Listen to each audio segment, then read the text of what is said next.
Ôi ឡងតំណងខ្លាំងមែនតែហ្មងអ្នកគ្នាថ្ងៃនេះមកធ្វើជាមួយនឹងជ្រក់ជើងមាន់អត់ឆ្អឹងគ្រឿងផ្សំរបស់យើងគឺមានខ្ទឹមម្ទេសម្ដេងគល់លឹកថៃស្លឹកក្រូចសើចជាមួយនឹងក្រូចទូចខ្ញុំចិតអញ្ចឹង10ផ្លែហើយចំណែកខាងនេះខ្ញុំទុកស្ងោរជាមួយនឹងមាន់ជើងមាន់នេះខ្ញុំទិញ1គីឡូ28,000ថ្ងៃដឹកជូន3000តិចវាជោគ33,000 Oh my god ខ្ទឹមជាមួយនឹងម្ទេសនេះខ្ញុំបុកម្ទេសខ្ញុំដាក់15ផ្លែហើយឡើយខ្ញុំទៅស្ងោរជើងមាន់ប្រហែល6នាទីណារាប់ពីពេលទឹកពុះស្ងោរហើយអ្នកគ្នាយកត្រាំទឹកកកឲ្យជើងមាន់យើងស្រួយហើយសម្រាប់ទឹកត្រីហ្នឹងគឺខ្ញុំដាក់1ចានស្ករ2/3ចានមានន័យថាចិត្ត1ចានហ្មងហើយខ្ញុំកូរលើភ្លើងទូចឲ្យវារលាយស្ករគឺបានហើយអ្នកគ្នាដាក់ប៊ីចេង2ស្លាបព្រាគេថាញ៉ាំប៊ីចេងច្រើនណាឆាប់ផ្លិចឮតែគេនិយាយប៉ុន្តែខ្ញុំខ្លួនឯងខ្ញុំអត់ជឿទេគឺរវល់តែនិយាយផ្លិចដាក់ស្ករអ្នកគ្នាចាំតិចទៀតខ្ញុំបន្ថែមស្ករថែមសម្រាប់ក្រូចហ្នឹងគឺខ្ញុំដាក់ប្រហែល8-10ស្លាបព្រាអីព្រោះក្រូចទូចនឹងអ្នកគ្នាឈ្ងុយជាងក្រូចឆ្មាយើងឥឡូវខ្ញុំមានលេង YouTube ទៀតអ្នកគ្នាបើស្រឡាញ់អ្នកគ្នាកុំភ្លេចចុចរោគ My Queen Food Vlog ហើយកុំភ្លេចចុច Subscribe ខ្ញុំផងណាកូនអ្នកគ្នាច្រើនហើយយើងដាក់ជើងមាន់ចូលគោច្បល់ឲ្យវាសប់ចូលគ្នាជើងមាន់ហ្នឹងវាជក់ទឹកខ្លាំងមែនតើហ្មងគ្នាគ្រាន់តែលាយហើយញ៉ាំភ្លាមគឺចូលគ្រឿងផ្លែតហ្មងភ្លេចប្រាប់អ្នកគ្នាថាគ្រឿងហ្នឹងមានលាយទឹកក្តៅថែមកន្លះចានទៀតហើយឥឡូវនេះក៏ខ្ញុំចាក់ចូលផ្អប់ហើយសម្រាប់ទឹកគ្រឿងហ្នឹងអ្នកគ្នាបើសិនជាយើងញ៉ាំជើងមាន់អស់ហើយយើងអាចទិញជើងមាន់ថែមទៀតហើយឥឡូវខ្ញុំធ្វើការភ្លក់ឲ្យអ្នកគ្នាមើលវាដំណងខ្លាំងមែនតើហ្មងតែខ្ញុំត្រូវឲ្យអូនកូកាមើលទៀត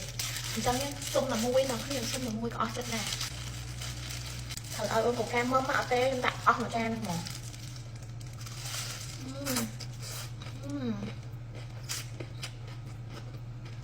ต้มร้านคือtrời đất ông đó ngăn xuống đèn của tên tự tham cho ông ba tự trụ chưa xôm mà tươi kìa ôiបងអូនខ្ញុំអត់ស្មានមិនដល់ថាជើងមាន់ណាយកទៅលីងចង់ឆ្ងាញ់ម៉េះថ្ងៃនេះសុំប្តី10000ចង់ទិញអីធ្វើញ៉ាំលេងហ្នឹងខ្ញុំទិញបានជើងមាន់កន្លះគីឡូ5500និង1000ទិញគ្រឿងសល់3500ទុកទិញកូកាញ៉ាំតបងជើងមាន់យកមកបងអូន5អំបិលលាងឲ្យស្អាតលាងជាមួយនឹងក្រូចឆ្មាក៏បានដែរនិយាយទៅយើងលាងច្រើនទឹកឯបងអូនដោយសារជើងមាន់អត់សូវស្អាតទេបន្ទាប់មកបងអូនជានៅកណ្ដាលអញ្ចឹងឲ្យពេលយើងញ៉ាំស្រួលញ៉ាំហើយបើសិនជាយើងទិញ1គីឡូបាច់កាប់ក៏បានដែរប៉ុន្តែនេះខ្ញុំទិញកន្លះគីឡូយើងកាប់ទៅឲ្យឃើញរត់ទៅច្រើនអញ្ចឹងណាបន្ទាប់មកត្រូវការជាមួយនឹងគល់លឹកត្រីបងអូនដំវាអញ្ចឹងណានិយាយទៅខ្ញុំទិញគល់លឹកត្រីទិញខ្ញីជាមួយនឹងស្លឹកក្រូចសើចអស់តែ1000ឯងបងអូននិយាយទៅថោកណាតែខ្ញុំគិតថាប្រហែលជាយើងនឹងជួបអ្នកលក់សួរបើអ្នកលក់អំបាទិញ1000ចង់បាន3មុខអញ្ចឹងអ្នកលក់មើលមុខហើយជើងមាន់យើងដាក់ស្ងោរ5នាទីឲ្យចាញ់ជាតែខេចខ្ញុំប្រាប់ថាបងអូនជានៅកណ្ដាលហ្នឹងឲ្យយើងស្រួលញ៉ាំណាបងអូនឃើញជើងមាន់ហ្នឹងញែកចាញ់អត់ជាវាក្តាប់អញ្ចេះបងអូនបាក់ញ៉ាំណានេះហើយ5នាទីហើយយើងស្រង់វាចាញ់ស្រង់ហើយបងអូនដាក់ម្សៅ